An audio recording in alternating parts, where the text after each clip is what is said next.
let's roll. But this isn't gonna be easy, got it? I need your help to defend Gongmen City from some nasty baddies.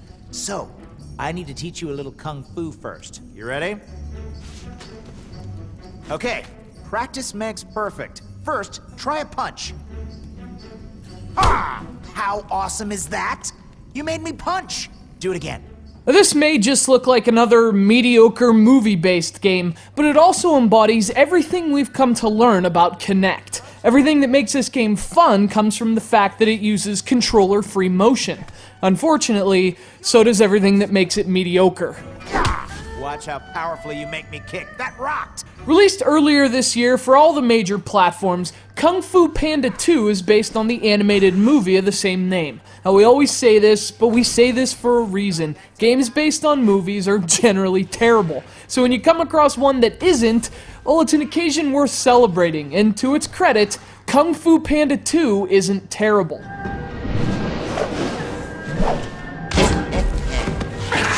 So this game is basically a one-on-one brawler, almost like a fighting game built into the framework of a simple action game. Playing as a furry martial artist named Po, you jump into fights between, tutorials, minigames, and cutscenes. Lots and lots of cutscenes. Yeah, that does sort of look suspicious, doesn't it? I recognize the distinctive swords they carry. You there! Stop! Stop! Thieves! Yeah, stop! Now that's the first thing that sweeps the leg of Kung Fu Panda 2. You have to endure a seemingly endless string of cutscenes and loading screens, and they really break up the action, which is the crux of the whole game. And for a game that isn't especially story-driven, it just seems like a waste of time. Like, a lot of time. But fortunately, when you do start fighting, it's kind of worth the wait. You can punch, kick, defend, and use special finishing moves, and you do all of it by mimicking those attacks in your living room. Like a lot of Kinect games, you're only responsible for a few actions, but the movements you're on the hook for actually work. You don't have to walk around or anything, you just have to kick ass. And surprisingly, it's a lot of fun. I could do this all day.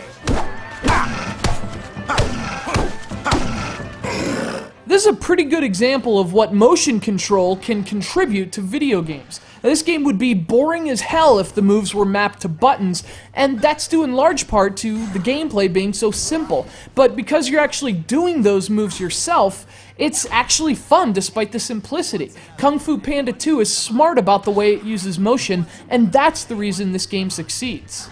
Of course, it's also the reason it fails. This game is a victim of the very design that makes it play well on Kinect. That is to say, it works because the movement is simple, and that's also the game's biggest problem. Once you figure out the moves and the novelty of the attacks wears off, the game gets stale really quickly. The fights never really evolve, and the pattern starts to bore you after just a few levels. I told you my kung fu was delicious. Now, the game does try to alleviate some of that staleness by mixing in some levels with different gameplay, like racing on a rickshaw, for example. But while they do break up the combat, they're also the worst parts of the game. The motions that work so well in its fighting rounds don't show up in some of these minigame style bonus levels, which end up feeling a lot more forced than refreshing.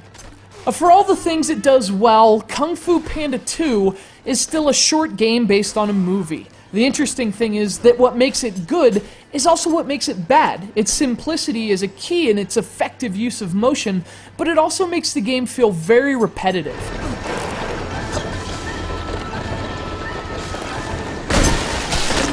Kung Fu Panda 2 may be a solid game on Kinect, but that speaks more to the weaknesses of the hardware than the strengths of this game. Look at all the things to choose. Use your right hand to choose what you want. Then use your left hand to gong it. That's how you choose.